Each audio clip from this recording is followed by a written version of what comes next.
land of eternal darkness, fearsome and unknown, along hidden by theory amidst your mystery, now has flown. I'd like to see that land beyond the pole, that area beyond the pole, as the center of the great unknown. Rear Admiral Richard Ebert, February 1947. The United States Navy's Polar Explorer Tour de Force was preparing to embark upon one of the most memorable adventures in world history, under the command of Rear Admiral Richard Evelyn Byrd. Use in it was to penetrate into the land extending beyond the North Pole's supposed end of the Earth, and it was sensationally to culminate more than 400 years of a conjecture concerning the Earth's northern extent as the hour approached for air journey into the land beyond. Admiral Byrd transmitted from the Arctic base a radio announcement of his purpose, but the announcement was so astonishing that its import was lost to millions who avidly read. It impressed headlines throughout the world. That announcement of February 1947 conveyed in no uncertain terms immediate fulfillment of man's cherished hope to penetrate into land area of the universe about us.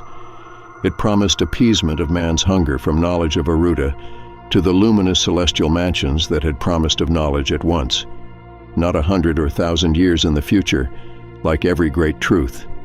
The simple truth of that 1947 announcement was not to be discerned.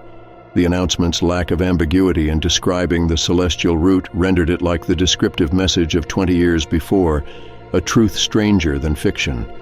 And in a world of theories, fiction, who can be expected to credit this truth which is compelled to make its debut with garments stranger than those which attired the acceptable fiction of theory? The words of message were momentous. I'd like to see that land beyond the pole.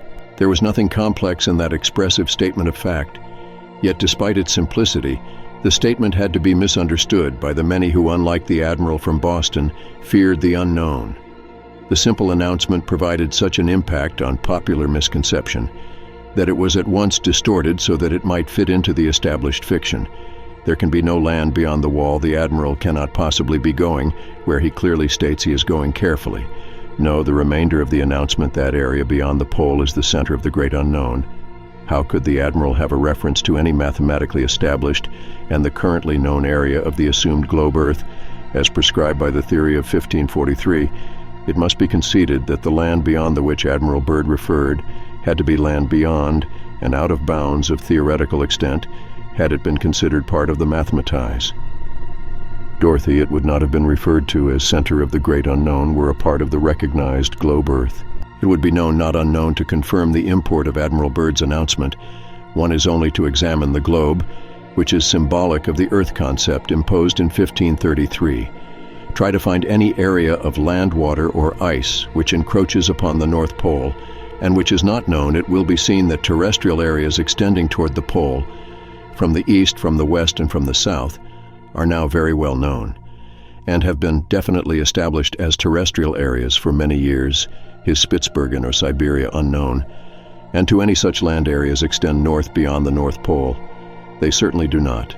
It will be observed, however, that there is no land area denoted as extending north from the North Pole Point, or extending to the North Pole Point from out of the north. How could any land be shown despite its now proven reality under the terms of theory prohibiting the land's existence? Hence, the land mentioned by Admiral Byrd must lie due north from the North Pole. Therefore it is within the conceptual absolute space that has been assumed to exist. The Young given points north and south to sustain the globe Earth theory of 1543. If advanced moderns fear to relinquish the globe Earth fiction visualization of the land's location, maybe head through the simple process of adding another terrestrial globe at the northern extremity, or exact North Pole point of the presently conceived globe. Perth, give that added globe the same Earth diameter or length, or give it twice or 100 times the terrestrial length, if it has provided the greater length that will spare the tedious operation of adding more globes 8,000 miles. And extend the added globe will of course extend into space. Where else could it extend the created universe? Hall extends in the space where the universe was ordained, as it is necessary to have relative land space to build a house. It was necessary to have absolute space to build the universe, such as that land's location. It is not all the so-called other side of the Earth. We know both sides. It is beyond the point north where the Earth was assumed to end.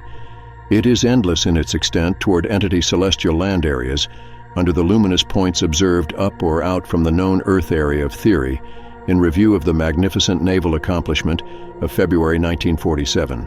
It is perceived that Admiral Byrd was not content merely to announce his desire to see that land beyond the pole, but he did, in fact, go beyond where he acquired observational knowledge of the physical aspects of that land he had referred to as the center of the great unknown.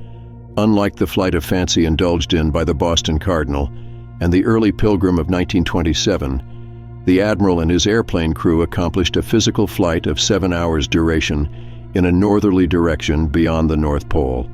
Every mile of every minute of that journey beyond was over ice water or land that no explorer had seen. It is known that Roald Amundsen and Baird O. Novel and other earlier explorers may have witnessed conditions at the exact North Pole point, but they definitely did not see and travel over the land mountains and freshwater lakes extending beyond the pole and beyond the Earth of theory. The Admiral's airplane pursued a course on the horizontal from the North Pole point to a point 1,700 miles beyond the Earth. Then the course was retraced to the Arctic base. At no time did he shoot up or hunt from the Earth level, as progress was made beyond the pole point. There was observed directly under the plane's course, iceless land and lakes and mountains where foliage was abundant. Moreover, a brief newspaper account of the flight helped that a member of the Admiral's crew had observed a monstrous greenish hue, nominal, moving through the underbrush of that land beyond the pole, and view of the popular misconception that it is necessary to go through a space in order to progress beyond the Earth. It seems fitting to emphasize that there was land or water directly under the Admiral's plane and his flight beyond the Earth. The land and the water were on the same consistency as land and mortar comprising this terrestrial area. There was nothing mysterious about the terrain.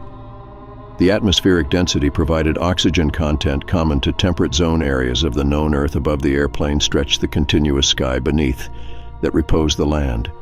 What more could one have asked that which for many centuries have been conjectured to be empty space? The magnitude of that memorable flight beyond the Earth, but always over realistic land. And water was never submitted for popular consumption. Press representatives were denied knowledge of it, except during the brief period of active life when radio dispatch has kept them informed, and insofar as personal knowledge extends, the Admiral, contrary to precedent, failed to render a book account of his most important flight, and discovery his flight held greater meaning than the combined journeys of men, which history records of men and his most brilliant conquests needed be asked, why such a historic journey beyond the Earth was never adequately described. Who, including the famous Admiral, was capable of describing the flight's import? Has science as an organization ever been known to attempt description of that which it does not comprehend? But government officials have made plausible the actual existence. That meaning of the unknown land extent beyond the North Pole, the point where the meaning even now be expressed. Except for this present account, an incident conveys something of the flight's empowered immediately after the flight account was heard in Washington. The Office of United States Naval Intelligence conducted a wide investigation of the author of the work, which had described such a known land than the reason for its existence 20 years before it was discovered. Needless to say, the author did not need such investigative attention to attest the authenticity of his 1927 disclosures. He need not to look to know the memorable flight and confirming land discovery. He would still have departed this life with knowledge that the land of his premature disclosure did in fact exist. That 1947 discovery of land beyond the North Pole pointed the interest expressed by a responsible government agency, should bring into sharper focus the absurdity of conjectured spaceship accomplishments. There would have been knowing the rest in the land beyond, unless there was some discernment of that land's possibilities for journeying into the apparent uppoints of the universe about us. Modern discovery of an estimable and extent beyond the North Pole and South Pole points of theory attests to the complete lack of necessity for spaceships for modern journeys into the celestial areas of the universe. The idea of spaceships and their help for accomplishment is based entirely upon an archaic theory, now proved fallacious in the extreme, as a result of newly discovered factual values described here, an outstanding factor for the defeat of spaceships. Accomplishment is the word of theory: gravitation. Gravitation is a word it would just value only to the conjectures of theory. It has no relation whatever to cosmic reality. The cosmic force is magnetism, not gravitation, yet a word of theory which is opposed to cosmic reality has been accredited as a cosmic feature in order to sustain a very factual spaceship. But as gravitation has value only within the framework of conjectured celestial mechanics, how can it possibly be utilized as a medium for accomplishment in a world of reality? Published accounts have helped for spaceship accomplishment fantastically hold that spaceship locomotion may be derived from non-existent power elements in the stratosphere. The elements are claimed to exist so as to sustain the conjecture of spaceship performance. We may even grant the existence of requisite power elements. Yet it becomes incompatible with reason to grant credence to astronomical assumption of fantastic distances, another illusory astronomical feature, and at the same time to hope to journey to any celestial area by shooting up or hunt from the Earth's surface. There is no doubt whatever concerning the ability of mechanical engineers to construct a spaceship that could be elementary. But what then, whether spaceship travel is embraced by reality or is nothing more than pure fiction? The developments of our time negate the necessity to attempt such journeys to areas of the universe about us. The land endlessly extending beyond the Earth's assumed northern end may be considered a celestial land. Continuous with a universe area called the Earth, the celestial joins with the terrestrial at the polar barriers that man erected, though such man-made northern and southern barriers to the celestial have for many centuries proved most formidable. Modern discovery shows that they possess no greater isolating value than the wire fence barriers erected to isolate a wrenched area from its neighboring ranch throughout our western United States, or than the border between two nations. This present application to the discovered land beyond the North Pole revives the question that arose when land extent beyond the North Pole and the South Pole was first disclosed at various scientific and academic groups during lectures of 1927 to 30. The most popular questions of that time were, when are the connecting links composed of beyond the North Pole and South Pole, and is the material flexible that joins our Earth with celestial areas beyond the North Pole? In the South Pole, such questions correspond with inquiry concerning the consistency and flexibility of Atlantic Ocean, the ghosts and water the oceans, serve as connecting links between the eastern and western sides of this terrestrial area. They join the eastern own world with the western new world. The questions were not inspired only by the sensational nature of the disclosure that connecting land exists between the terrestrial and the celestial. They were impelled mostly through the inflexibility of concept developed from the fallacious isolated globe Earth on its illusory circling in space. Naturally, the concept of Earth's isolation and its isolated movement through a space precludes the possibility of anything with space beyond the assumed globe. Earth's northern and southern assumed dense concept has to harmonize with theory and theory as to prescribe land sand.